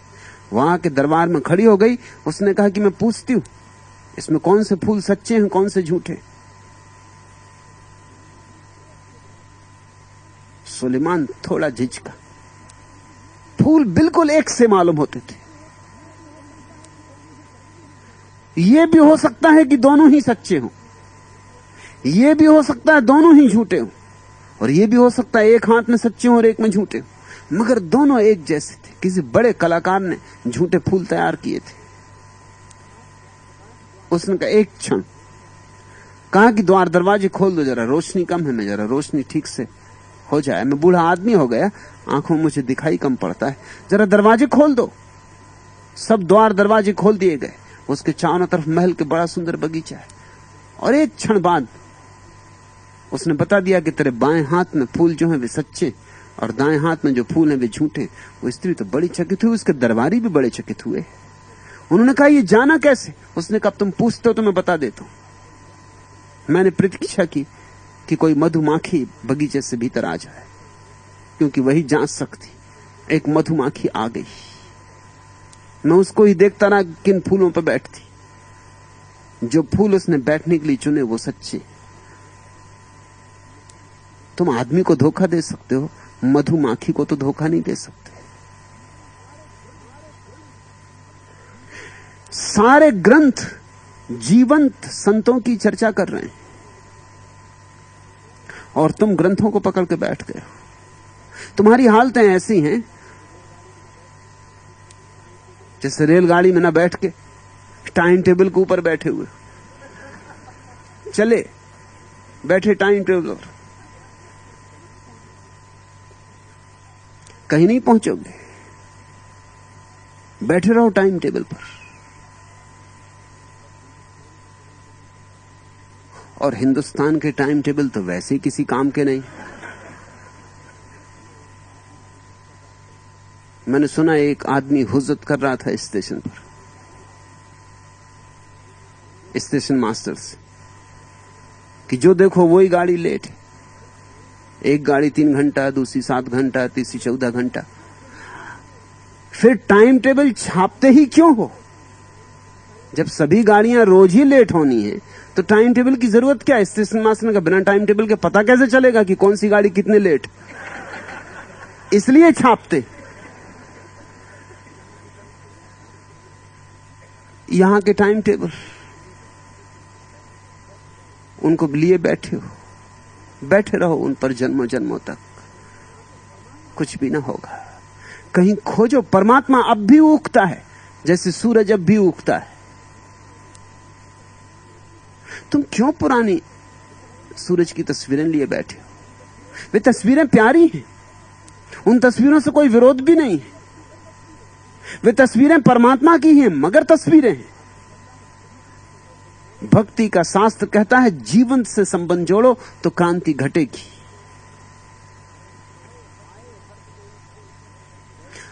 आए हर्ष न उपजे, गए शोक नहीं होए, सुंदर ऐसे संतजन कोटुन मध्य कोय।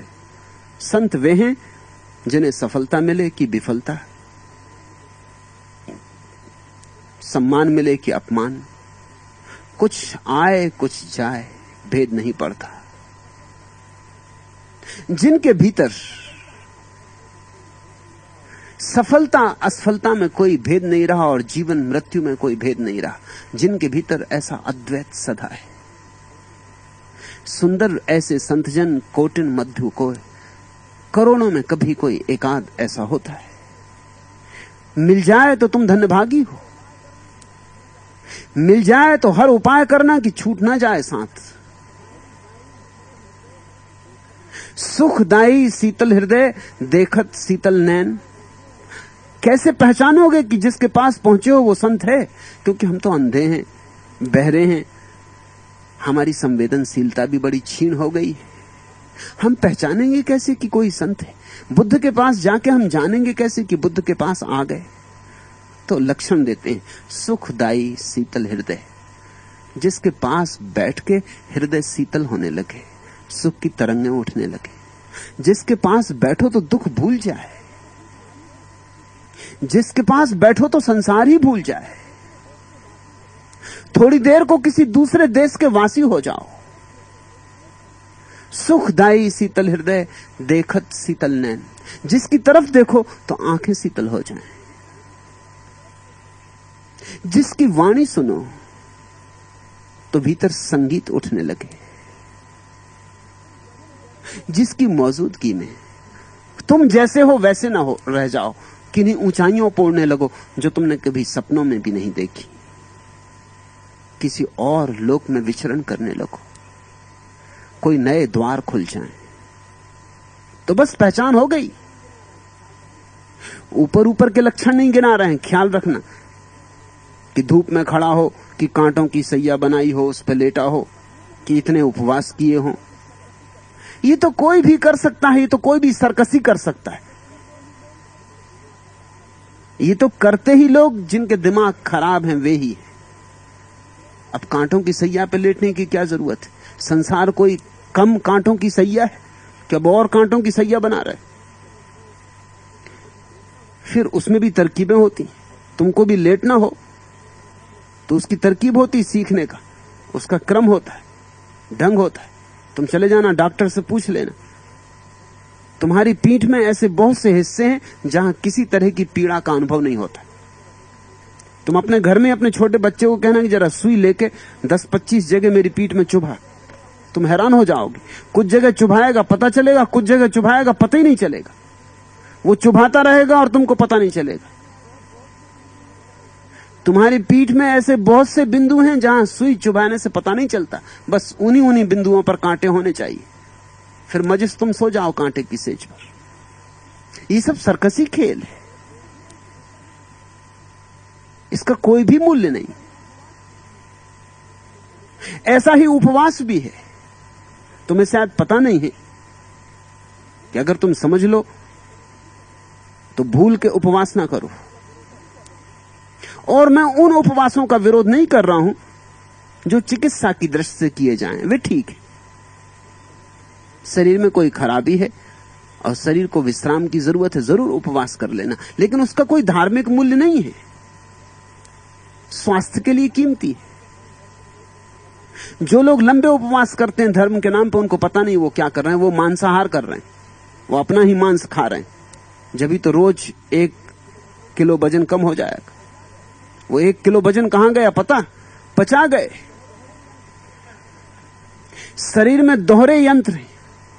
शरीर ने पूरी व्यवस्था की है, आपातकालीन स्थितियों की भी व्यवस्था की है शरीर ने। कभी ऐसा हो जाए कि महीने 15 दिन भोजन ना मिले तो मर ना जाओ। 3 महीने तक आदमी बिना भोजन के जी सकता है। साधारण स्वस्थ आदमी 3 महीने तक बिना भोजन के जी सके, इसकी व्यवस्था कर रखी, आपातकालीन व्यवस्था है। जंगल में भटक जाओ, समुद्र में नाव डूब जाए तो 3 महीने तक कम से कम तुम्हारे पास सुरक्षित भोजन है। तुम्हारा जो मांस तुम्हारे भीतर है वही मांस शरीर पचाना शुरू कर देता है। वो प्रक्रिया 7वें दिन के बाद शुरू होती। इसलिए उपवास की असली कठिनाई 7 दिन होती। सिर्फ पहले 7 दिन जो पार कर गया फिर कोई अड़चन नहीं होती। फिर 8वें दिन से तो नई यंत्र शुरू काम कर देता है। फिर तुम अपना ही मांस पचाने लगते हो। फिर तो तुम चकित होगे, 3 सप्ताह के बाद भोजन करने की इच्छा ही नहीं होती, क्योंकि अब भोजन की कोई जरूरत ही नहीं है। अब तो नए ढंग पर शरीर ने काम शुरू कर दिया।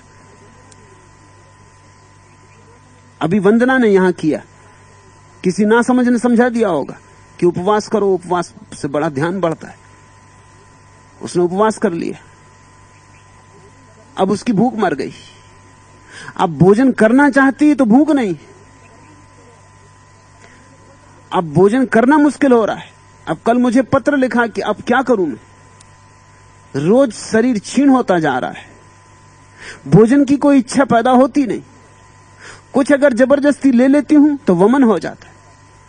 अब शरीर ने दूसरे यंत्र को काम में लगा दिया, अब भोजन की जरूरत नहीं, वो फेंक देता है बाहर। अब दूसरी प्रक्रिया काम कर रही। तो कुछ ऐसा मत सोचना कि उपवास से कुछ धार्मिकता हो रही। तुम सिर्फ शरीर की एक आपातकालीन व्यवस्था का उपयोग कर रहे हो, जो कि महंगी पड़ सकती, जो कि घातक हो सकती। ये ऊपरी लक्षण नहीं गिनाए सुंदरदास ने। सुखदाई शीतल हृदय, देखत शीतल नैन, सुंदर ऐसे संतजन, बोलत अमृत बैन, जिनकी वाणी से तुम्हें अमृत की थोड़ी खबर मिलने लगे, जिनकी वाणी तुम्हारे कंठ में अमृत का स्वाद देने लगे। यहां तो सब मरण धर्मा है, चारों तरफ संसार मृत्यु से घिरा है, हम मृत्यु की अंधेरी अमावस में हैं। जिस किसी की वाणी से तुम्हें अमृत के दिए जलते हुए दिखाई पड़ने लगे, चाहे कितने ही दूर आकाश में, कितने ही फासले पर टिमटिमाते दिए भी दिखाई पड़ने लगे, तो समझ लेना कोई चरण आ गए जहां समर्पित हो जाना है। क्षमावंत धीरज लिए सत्य दया संतोष, सुंदर ऐसे संतजन, निर्भय निर्गत रोष। जहां तुम्हें क्षमा का पता चले, अब तुम चकित होगे। तुम जिन तथाकथित साधु संतों के पास जाते हो, वहां क्षमा बिल्कुल नहीं। वे तुम्हें समझा रहे हैं कि अगर तुमने ये पाप किया नरक में सड़ोगे। क्षमा कहां है? भयंकर दंड का आयोजन किया है, और जिनने भी वे आयोजन किए बड़े दुष्ट प्रकृति के लोग रहे होंगे। नरक का कैसा कैसा रस लेके वर्णन किया। साधु संत तो इतना डरवा देते हैं लोगों को, तथाकथित साधु संत, कि लोग कब जाते हैं बिल्कुल। मैंने सुना है कि ईसाई पादरी समझा रहा था लोगों को कि जब नरक में पड़ोगे आग में जलाए जाओगे, ऐसी ठंडी रातों में फेंके जाओगे जहां बर्फ ही बर्फ होगी, हाथ पैर कपेंगे और नंगे रखे जाओगे, सिहरोगे, कपोगे, दांत किटकिटाएंगे। एक बुढ़िया खड़ी हो गई, उसने कहा लेकिन मेरे तो दांत ही नहीं। तो पादरी भी कोई हार मानने वाला नहीं, तो चुप रहे, दांत दिए जाएंगे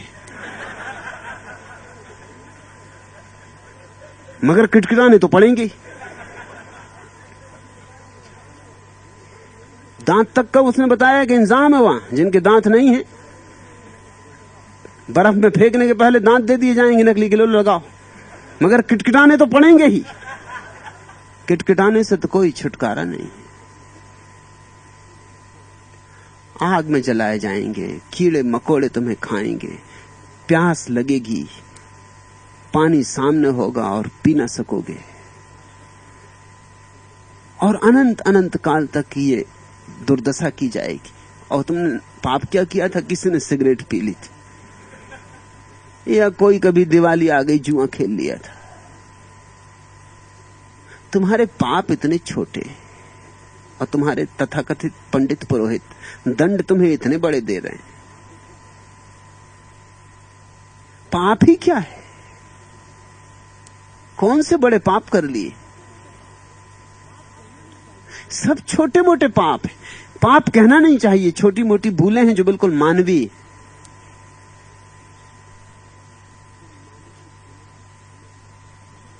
इन मानवीय भूलों को क्षमा जहां होती हो, वहां समझना कि कोई संत का अवतरण हुआ है। जहां तुम्हारी सारी भूलों को क्षमा करने की क्षमता हो, जिसके पास बैठ के तुम्हें यह भरोसा आ जाए कि मैं पापी नहीं हूं, कि मैं बुरा नहीं हूं, कि मुझे नरक में नहीं सड़ना होगा, कि परमात्मा रहमान है। जिसके पास बैठ के तुम्हें यह समझ में आ जाए कि परमात्मा रहमान है, रहीम है, कि परमात्मा करुणावान है, कि वहां कैसा दंड। परमात्मा और दंड का कोई मेल ही नहीं बैठ सकता। अगर नरक है दुनिया में तो परमात्मा नहीं है, और अगर परमात्मा है तो नरक नहीं हो सकता। जिसके पास तुम्हें इस बात की झलक मिलने लगे, जिसकी आंखों में तुम्हारे प्रति सम्मान हो, समादर हो, तुम्हारे तथाकथित साधुओं के आंखों में तुम्हारे प्रति निंदा का भाव, भयंकर निंदा का, तुम पापी महापापी, उनकी आंखों में एक ही ख्याल है कि सड़ोगे, हमारी मान के चलो अन्यथा सड़ोगे। और उनकी मानने की बात ऐसी है कि मान के तुम चलो तो यहीं सड़ने लगोगे। तो बेचारे लोग क्या करें, यहां सड़ें कि वहां सड़ें। फिर वो सोचते हैं कि वहीं सड़ेंगे, देखेंगे जब होगा, आगे की आगे देखेंगे, ये तो अभी सड़वा देंगे। तुम्हारे लिए विकल्प ही नहीं छोड़ा है। वो कहते हैं यहां भूखे मरो, नहीं तो वहां भूखे मरोगे। यहां 100 कांटों की सेज पे, नहीं तो वहां सोओगे। स्वभाव तो आदमी सोचता है कि अब कल की कल देखेंगे, कल का कल उपाय करेंगे। कुछ रुस्बत घूस चलती होगी वहां भी, हाथ पैर जोड़ लेंगे, माफी मांग लेंगे कि कुछ पता नहीं था, भूल हो गई, अब जो कुछ हुआ हुआ। कोई ना कोई मार्ग तो होगा ही। हर कानून से बचने के उपाय होते हैं। वकील कहीं तो होंगे, अगर नर्क कहीं है तो सारे वकील वहां होंगे, बड़े बड़े वकील वहां होंगे, उनका सहारा लेंगे। मैंने सुना है ईश्वर और शैतान में एक दिन झगड़ा हो गया, क्योंकि स्वर्ग और नर्क के बीच में जो दीवार थी वो गिर रही थी। न ईश्वर उसको ठीक करवाए, न शैतान उसको ठीक करवाए। पड़ोसियों के झगड़े, दोनों इस आशा में कि तुम करवाओ ठीक। अक्सर दोनों की मुठभेड़ हो जाए कि करवाते हो कि नहीं ठीक। आखिर एक दिन ईश्वर ने कहा कि देख, तू ठीक करवाता है कि नहीं। ये तेरी शैतानी के कारण ही गड़बड़, और तेरे ही लोगों के कारण ये ईंटें गिर गई। स्वर्ग में तो शांति ही है, यहां कोई लड़ाई झगड़ा भी नहीं, मगर तेरे ही लोग उछल कूद मचाते हैं और ईंटें गिरा दिए। इनको ठीक करवा, अन्यथा अदालत में मुकदमा चलाऊंगा। शैतान खिलखिला के हंसने लगा। उसने कहा चलाओ मुकदमा। वकील कहां से पाओगे, वकील तो सब मेरी तरफ है।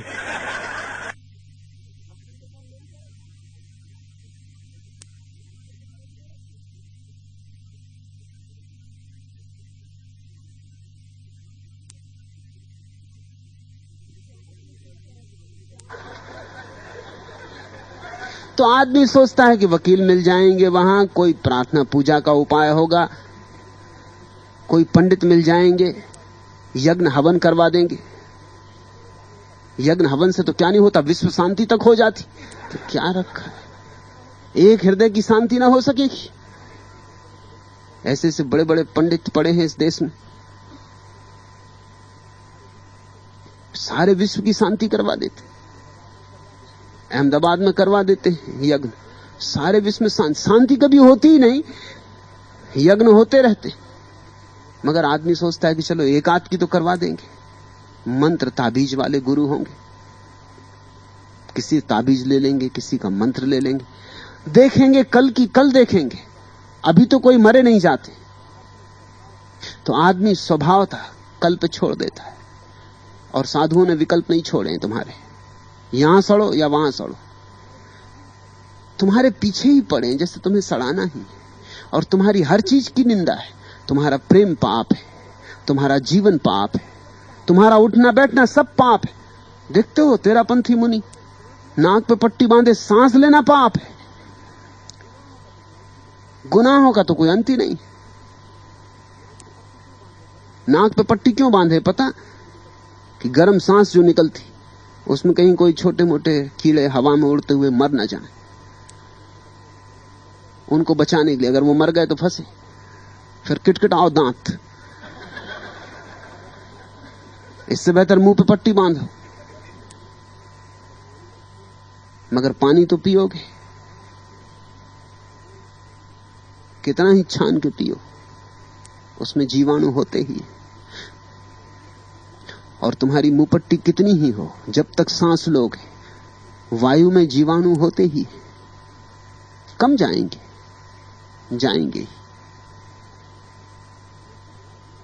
कितना घबरा दिया है लोगों को। दिगंबर जैन मुनि स्नान नहीं करता, इस डर से कि इतना पानी का उपयोग करेंगे उतना पाप लगेगा, उतने पानी के जीवाणु मर गए। बास आने लगती है जैन मुनियों से। नहाओगे नहीं तो बास आएगी। दतोन नहीं करते, कुल्ला करेंगे पानी, उतने कीटाणु मर गए।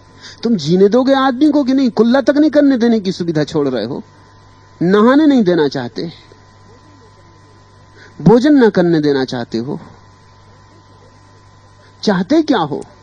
कि लोग आत्महत्या कर लें। आत्महत्या पाप है, याद रखना। फिर दांत किटकिटाओगे, छोड़ते नहीं कहीं से।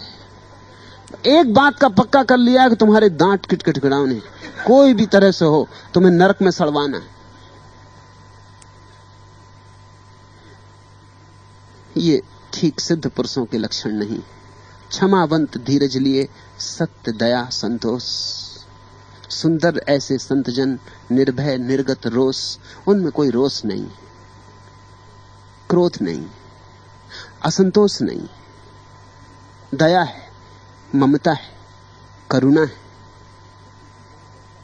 सत्य की वहां वर्षा हो रही, और जो भी उस वर्षा में पहुंचेंगे उनके कंठ शीतल हो जाएंगे।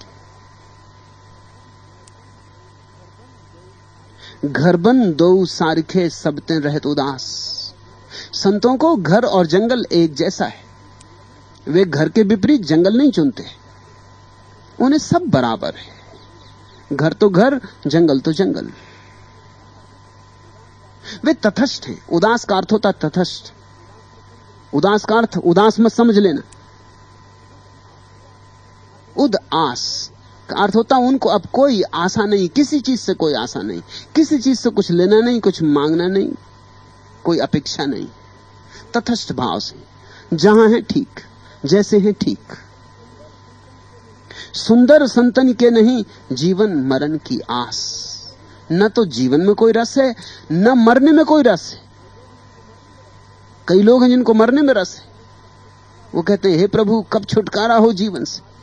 और वो सोचते हैं बड़ी धार्मिक बात कह रहे हैं, प्रभु पे बड़ी कृपा कर रहे हैं, कब छुटकारा हो जीवन से।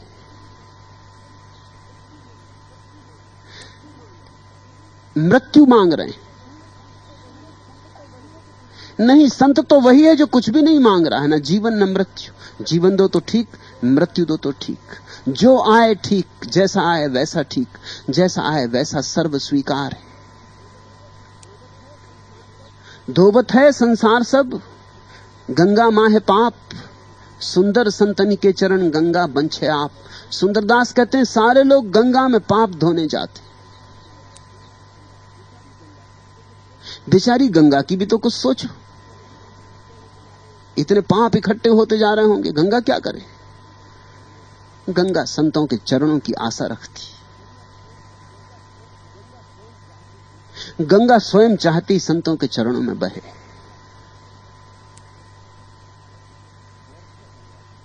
व्यर्थ है गंगा तक जाना। गंगा खुद संतों के चरणों की आशा कर रही। संतों के चरण जहां पड़ते वहां तीर्थ बन जाते।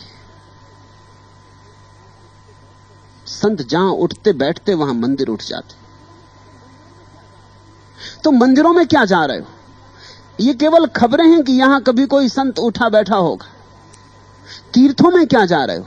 ये खबरें हैं कि कभी किसी संत के चरण यहां पड़े होंगे। ये केवल चरण चिन्ह है। चरण चिन्हों की पूजा मत करो, चरणों को खोजो जहां अभी भी चरण चलते हो।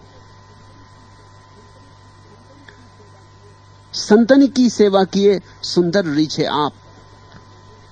और बड़ा प्यारा वचन है कि जो संतों की सेवा करता है परमात्मा स्वयं उस पर रीझ जाता है, क्योंकि संत उसके हैं, उसके प्रतिनिधि हैं, उसके द्वार हैं।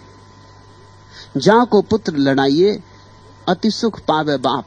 जैसे किसी के बेटे को खूब लाड़ करो, प्यार करो, तो उसका बाप भी सुख पाता। ऐसे संतों की जो सेवा करता है वह परमात्मा का प्यारा हो जाता। एक बड़े मजे की बात ख्याल लेना, दुनिया में सेवा की दो धारणाएं हैं। एक ईसाइयों की धारणा है सेवा की। उस धारणा का अर्थ होता है बीमार की, रुग्ण की, कोढ़ी की सेवा करो। शुभ है वह भी, मगर उस धारणा से हमारी सेवा का कोई अर्थ नहीं जुड़ता। इस देश में हमारी सेवा की दूसरी धारणा है। हमारी सेवा की धारणा है सिद्ध की, संत की, जिसने पा लिया उसकी, किसी बुद्ध की सेवा करो। ये दो सेवा की अलग अलग धारणाएं। इसलिए मैं अक्सर कहता हूं कि महात्मा गांधी 99% ईसाई थे। सेवा की धारणा उनकी ईसाई की धारणा थी। बीमार की, रुग्ण की सेवा करो, शुभ है, अच्छा है, नैतिक है, धार्मिक नहीं। होना चाहिए, लेकिन इससे धर्म का कोई संबंध नहीं। धर्म से संबंध तो तब है जब जो पहुंच गए हैं तुम उनके चरणों की सेवा करो। तुम किसी कोढ़ी के पैर कितने ही दबाते रहो, ये एक नैतिक कृत्य है और अच्छा है, सम्मान के योग्य है, मगर इससे कुछ परमात्मा नहीं मिलेगा जब तक तुम किसी बुद्ध के चरण न दबाओगे। क्योंकि बुद्ध के चरणों से ऊर्जा बहेगी, कोढ़ी के चरणों से क्या ऊर्जा बहनी? तुम्हारी कुछ होगी थोड़ी बहुत तो कोढ़ी के भीतर चली जाएगी, उसको थोड़ा स्वस्थ करेगी। अच्छा है, लेकिन बस अच्छा, इससे ज्यादा नहीं। नास्तिक भी कर सकता है, लेकिन हमारी जो सेवा की धारणा है वो बड़ी और है। उसके चरण पकड़ो जिसके चरणों से गंगा अवतरित होती हो, जिसके भीतर से परमात्मा बह रहा हो, ताकि तुम्हारे भीतर भी थोड़ी परमात्मा की झलक आ जाए, तरंग आ जाए।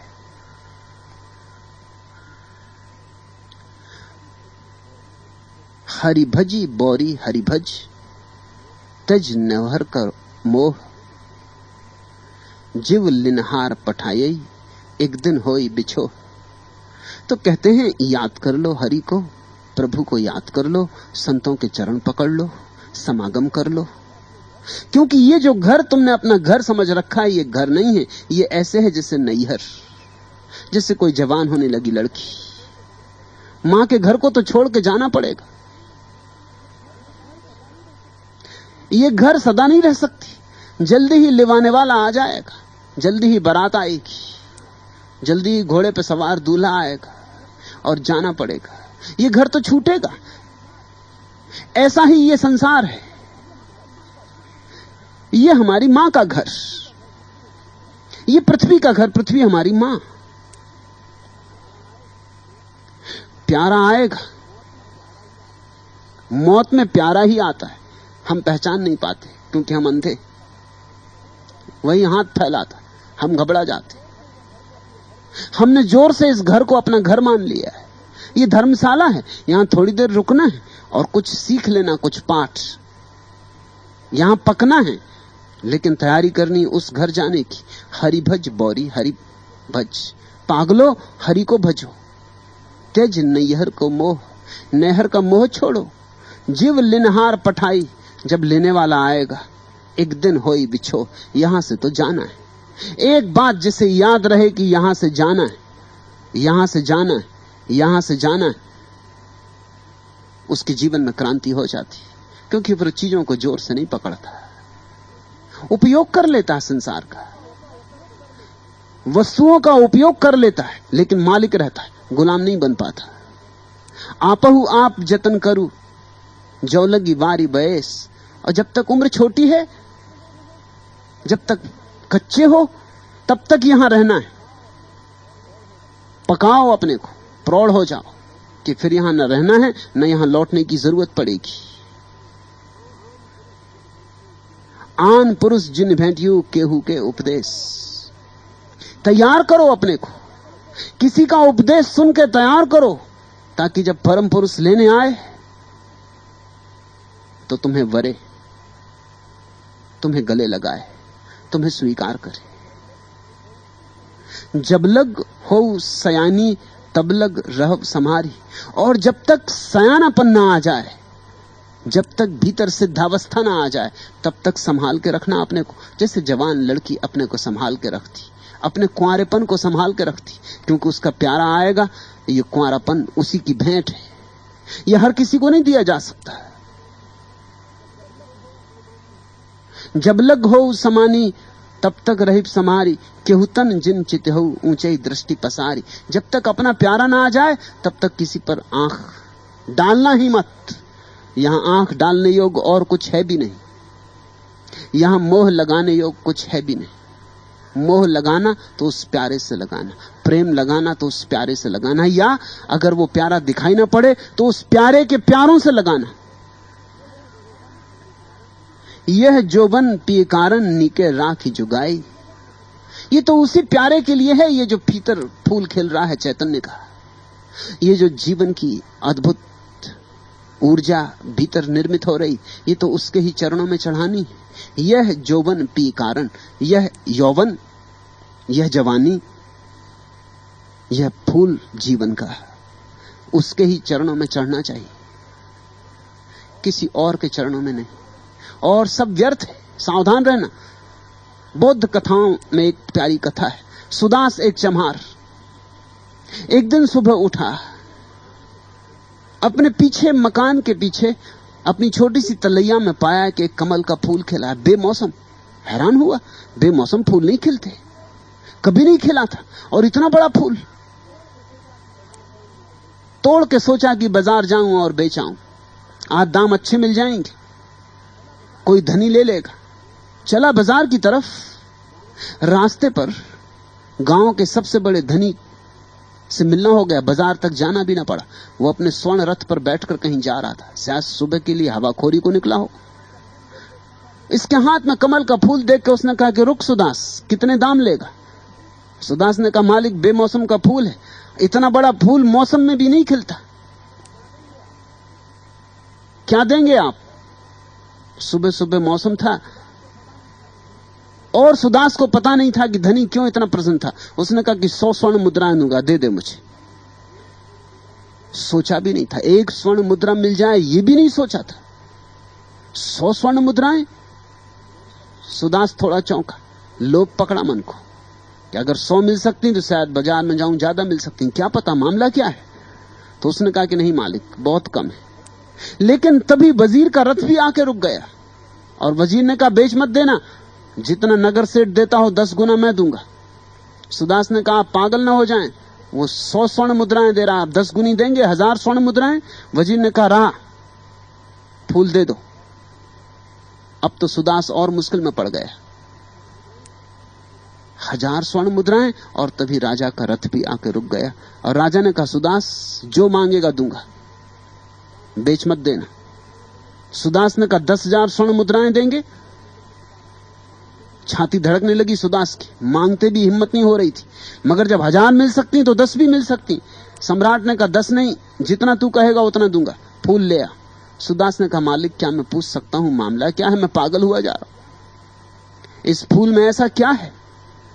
सम्राट ने कहा फूल में कुछ भी नहीं, कोई और दिन होता तो 10-5 पैसे भी तुझे नहीं मिल सकते थे, लेकिन आज मामला और है। बुद्ध का गांव में आगमन हुआ है, हम सब उन्हीं के स्वागत को जा रहे हैं।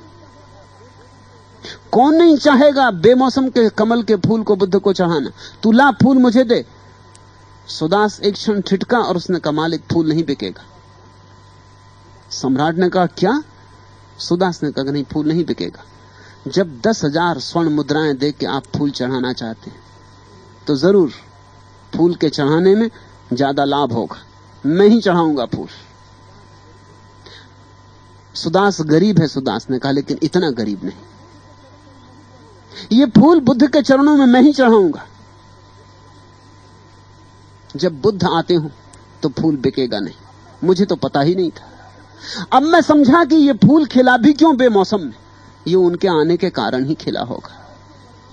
ये फूल भीतर का उसी परमात्मा के आगमन के कारण खिलता है, उसी के लिए खिलता है, उसी के चढ़ने के लिए खिलता है। इसे कहीं और मत चढ़ा देना। यह जोवन पी कारण नीके राखी जुगाई, खूब संभाल के रखना। अपनो घर जिन छोड़ो घर घर आगी लगाई। इसे अपने भीतर से बाहर मत चले जाने देना। इस जीवन ऊर्जा को संभालना संपदा की तरह। ये तुम्हारे जीवन से बाहर चली जाए तो ये संपदा अग्नि हो जाती। जीवन ने ही तो लोगों को नरक बना दिया है। जीवन की ऊर्जा बाहर जाती है तो अग्नि हो जाती है। जैसे एक घर से लपटें उठे और दूसरे घर में आग लग जाए और फिर तीसरे घर में आग लग जाए और हवाएं लपटों को फैलाती जाएं और सारे नगर में आग लग जाए, ऐसी ही सारी पृथ्वी जल रही, क्योंकि किसी ने अपनी जीवन ऊर्जा को संभाल के नहीं रखा है। यही जीवन ऊर्जा संभाली जाए तो रोशनी बन जाती, बाहर जाए तो आग बन जाती, भीतर जाए तो प्रकाश बन जाती। जितनी भीतर ले जाओगे उतना गहन प्रकाश होता है।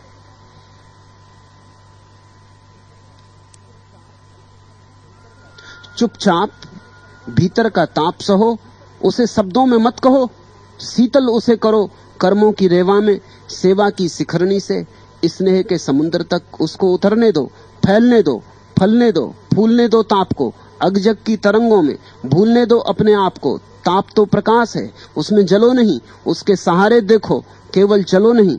स्थावर परिवेशों को जंगम करो, चित्र विचित्र भावों में चंद्र की किरण से उसे पूनम में सजने दो, गाने दो लहरों पर, डोला एक नावों पर, देश के किनारे दूर देश के निमंत्रण पर तजने दो। भीतर का ताप ठीक से बरते तो भीतर ही प्रकाश है, बाहर भी प्रकाश है, उसमें जलो नहीं, उसके सहारे देखो, केवल चलो नहीं। स्थावर परिवेशों को जंगम करो, ताप का निष्ठा से संगम करो। ये जो भीतर जीवन का ताप है, ये जो अग्नि है, ये निष्ठा से जुड़ जाए, ये श्रद्धा से जुड़ जाए तो रोशनी बन जाती, अपूर्व प्रकाश का उद्गम होता है।